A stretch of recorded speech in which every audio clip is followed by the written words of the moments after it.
everybody, welcome back to Creekside Maples. My name is Joni, and today, as you can see, we're in the kitchen and I'm going to be making my bone broth, and I thought I would bring you folks along. It's the most nutritious, full of benefits, easiest thing you can do, and I'm going to show you how. So what I have here, these are chicken bones that I just saved in the freezer. We raise our own free-range chickens here, and whenever I cook one, I just put all the bones, the whole carcass, right into these freezer bags. So I've got several of those, and also when I chop up my veggies, I save the ends, like the ends of the onions. This is turnip, the ends of the potatoes, anything like that, carrot pieces. This all goes into a bag in the freezer, and this is all going to go into the roaster.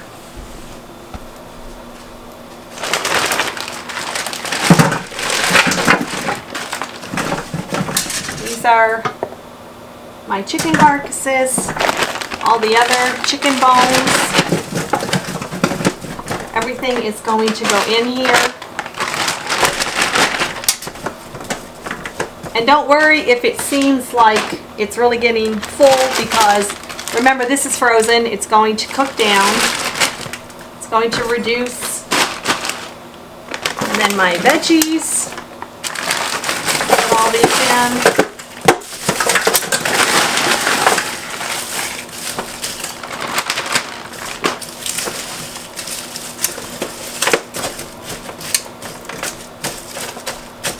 I love turnip.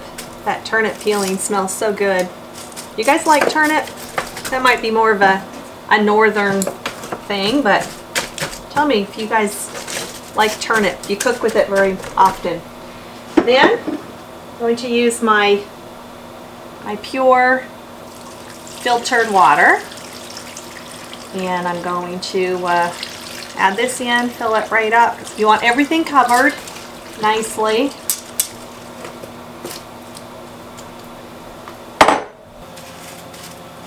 So the last thing I'm going to add to this as it starts cooking down is some vinegar. You just want a little splash of vinegar, and you will not taste this later on, but it's very important, because what that's going to do is that's going to draw all of the minerals out of those bones. It's going to help break it all down, because you want to get all the benefit that you can. So this is going to cook for about 48 hours. I like to leave my bone broth for a good 2 days, sometimes even 3 days, and checking it and stirring it several times a day. And I've got my roaster here set on 250.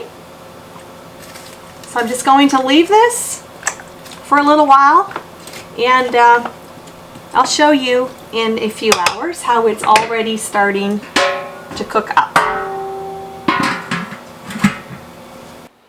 Hi everybody, just want to bring you back. It is the next day, and the bone broth has been simmering away for about 24 hours now, and I just wanted to show you what I do at this point.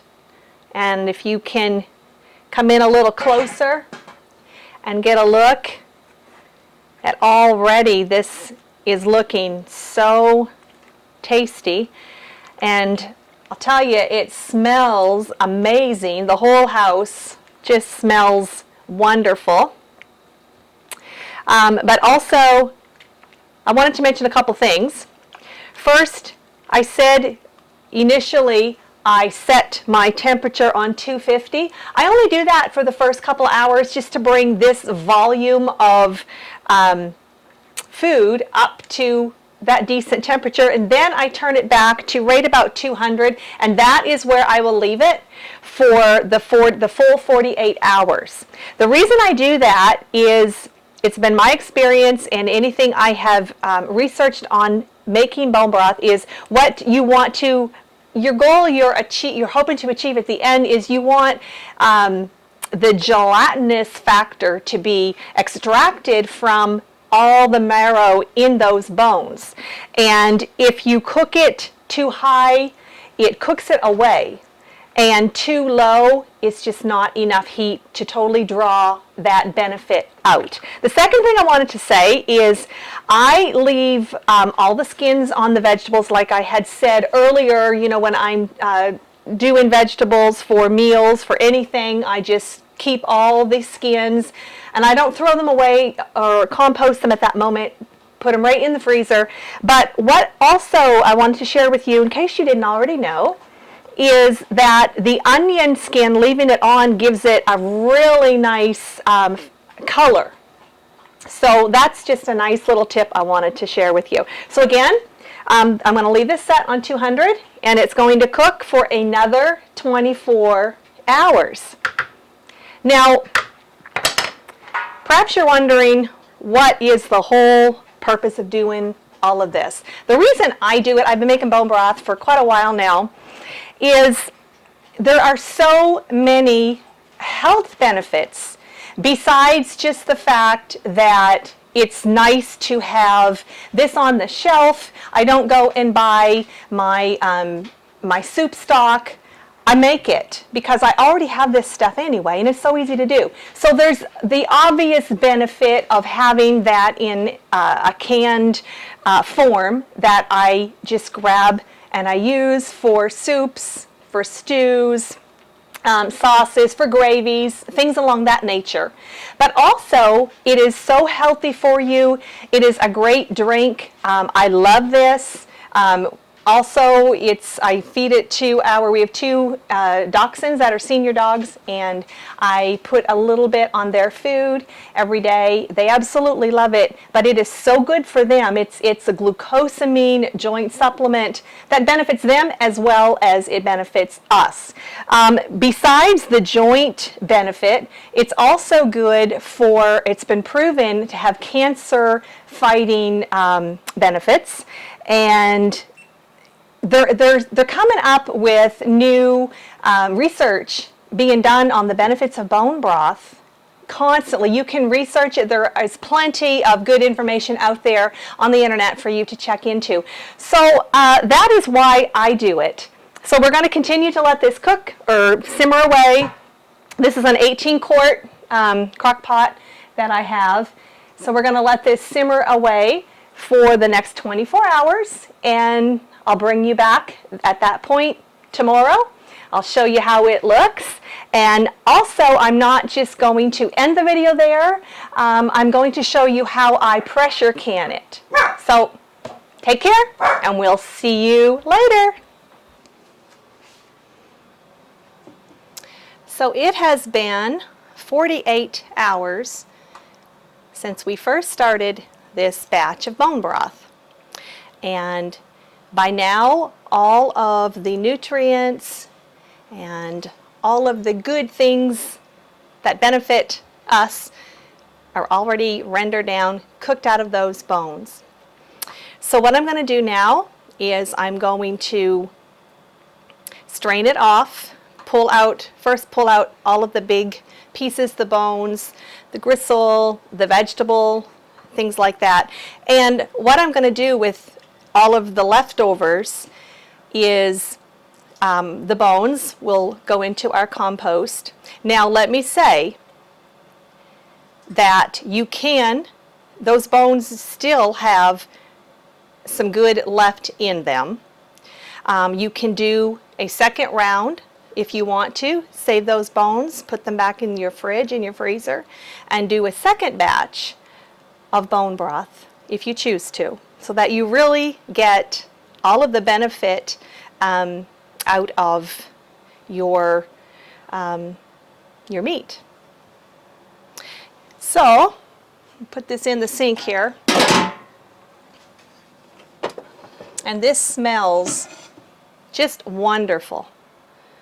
So, to do this, I've got a nice big ladle here. Strainer ladle, I guess it is, and I've got some tongs. So I'm just going to start pulling everything everything out of here. And the vegetables, after I let them cool down, and even some of the gristle and fat pieces, I will feed that to our chickens. It's really good for them. If you have chickens, pigs, goats, whatever you have on your farm. This bone broth is, I consider, out of all of the canning that we do here, I consider this bone broth to be a very essential multi-purpose item. And I love doing it in the big batch like this because then I don't have to do it again for a while, because it's just the two of us here. And but we use this, honestly, I use it every day. Give a little sprinkle on our dog's food, and it's just good, especially in this colder weather, to sip away, and it's so good for you. Alrighty, so, and then what I like to do, I've got, I'll show you here, this pot. I've got, it comes with a separate little built-in strainer. So, but even though that's straining, and I'm using a slotted spoon, I still like to push down and make sure I get every bit of that out of there, because this stuff is just so good. So then what I'm going to do is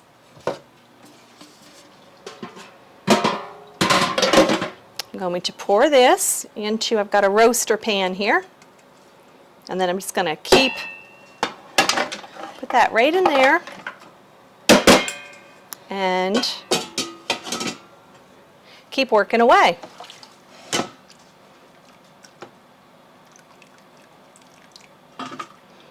So I'd like to hear from you folks.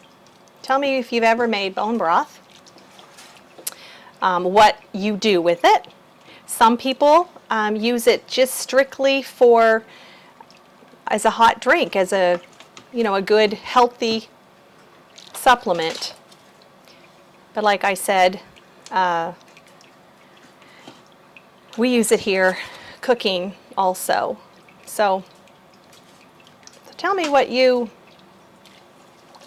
all the many uses that you do with your bone broth. Now, I will say, I don't know if the camera is picking this up, I'll try to hold that up a little closer. There's still some good pieces of meat that were on these chicken carcasses, but I won't keep that for us to eat. I find that it just has lost, all of its taste. But again, that's good for your farm animals. I know, like I said, the chickens love it, and actually, I may even give some of that to our dogs too. Speaking of, there's one of them right here. And I have to tell you guys that having this going in the house for the last 48 hours, it smells so good, and our two indoor dogs have been going crazy with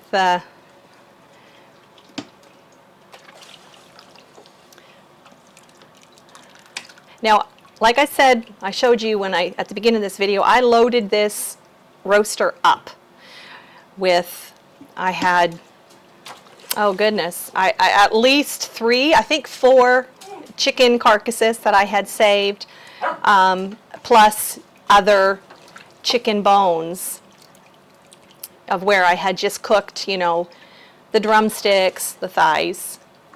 So I had all of that, plus one large gallon-size freezer bag of all my veggie pieces. So this is going to give us a good amount. Keep pressing that all out, and again, dump this into my roaster pan here.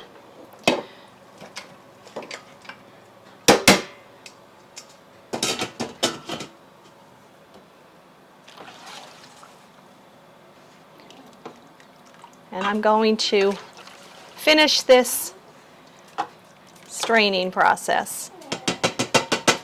See you in just a few minutes.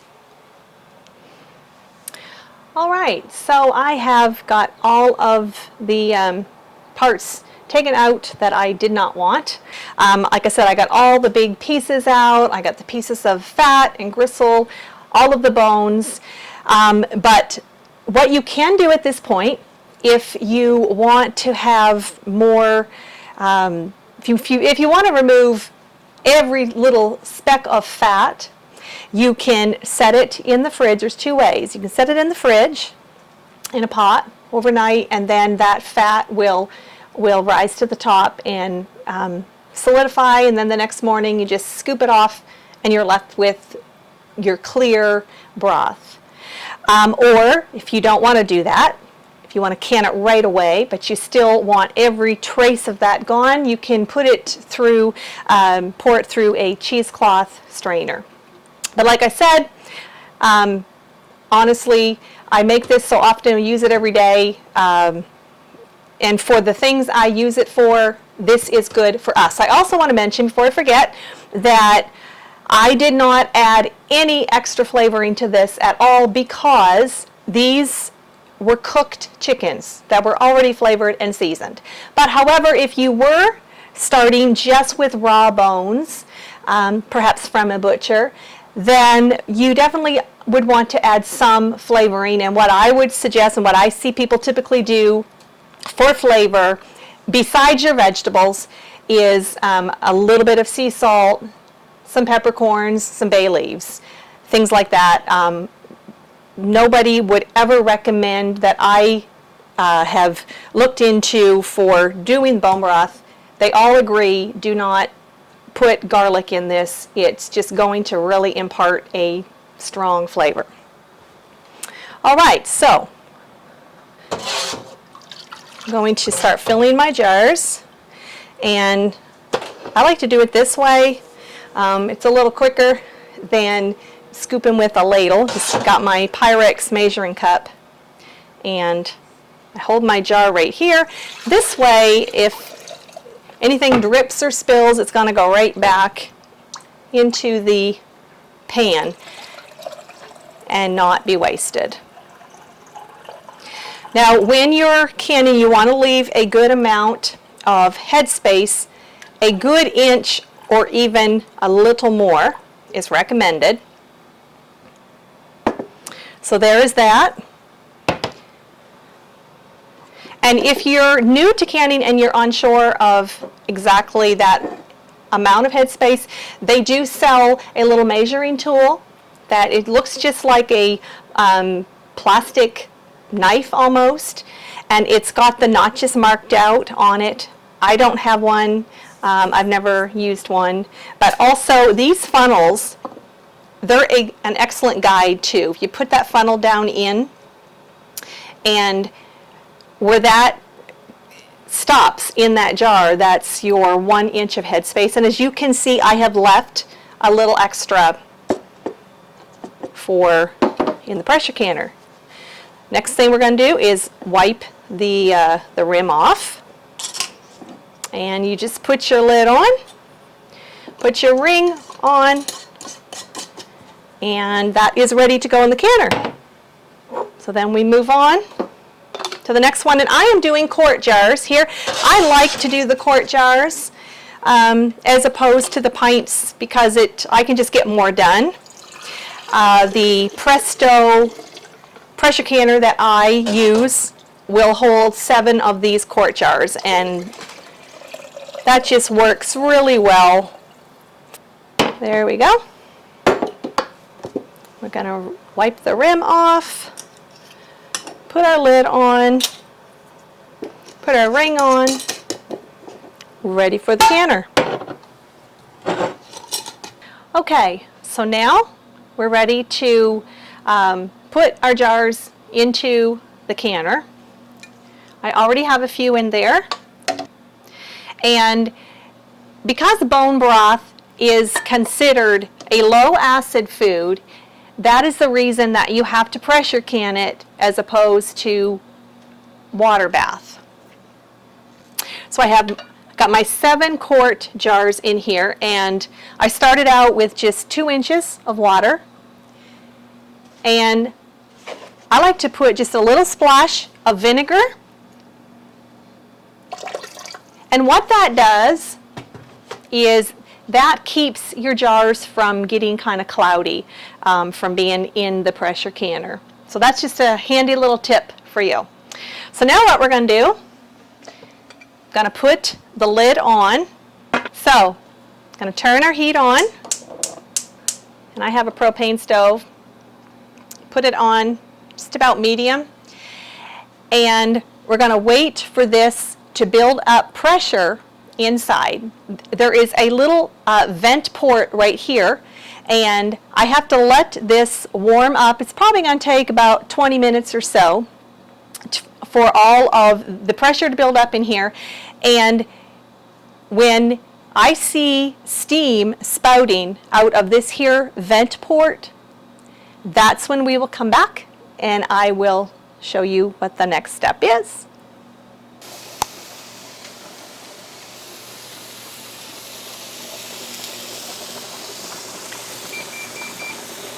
So our canner is now spouting the steady steam out of the vent port, and now the next step is to set a timer for 10 minutes. And you leave your heat on medium-high while that continues to vent. So our timer has gone off, and the pressure canner has been venting the steam for 10 minutes. Now at this stage, what you do is you take your weight and you place it over that steam vent, and this is going to build up the pressure inside your canner. So I'm going to do that. I pressure can at 10 pounds of pressure. So this dial is going to slowly get up to its right amount. And when it gets there, that is when you start your timer for processing your jars. And for the bone broth, if you're canning pints, it will be 20 minutes of processing time. But today I'm canning quart jars, so that is going to mean I'm going to can for 25 minutes. So we are now at our 10 pounds of pressure. It shows right here on our gauge. So this is where you can start your timer for processing. So like I said earlier, I'm doing quart jars, which will need 25 minutes. So our 25 minutes are up of our processing time. And now the next step is to let the canner cool down completely on its own. This is an important step because if you try to rush the process, you can actually end up compromising the seal on your jars. What will happen is if the pressure inside of here is not allowed to depressurize naturally on its own, and we want the pressure gauge to come all the way down to 0, then what will happen is it will cause what is called siphoning in your jars. That means that all of the liquid will rush out of your jars, rush to the top, and that will compromise the seal. So we're just going to let this rest, and then we will come back and finish up. So we are now ready to take the jars out of the canner. It is completely cool, and what I allowed it to do is after it came all the way down to 0 pressure. I waited about another 10-15 minutes just to be safe, and then I removed the weight from off of that vent port, and it's been quite a while, and it is cool to the touch. So now we remove the lid, and you always open this away from you because there still is a fair amount of steam in there. And I hear the lids popping already. There's our beautiful bone broth. I actually ended up getting 9 quarts of this. Could only fit 7 in the canner, but I jarred up the other 2 quarts, and I will just keep them in the refrigerator, and I will use those up right away. Now there's all of our bone broth that is going to serve us very well in the coming days ahead. Well, I hope that you enjoyed this video, and I hope that you learned something today. If you like this video, please give it a thumbs up, and if you're new to our channel, please consider subscribing. My husband and I live here on our 40 acres in Nova Scotia, Canada, and we are doing all sorts of interesting projects. So thanks so much for stopping by today. Take care, and God bless. We'll see you again soon.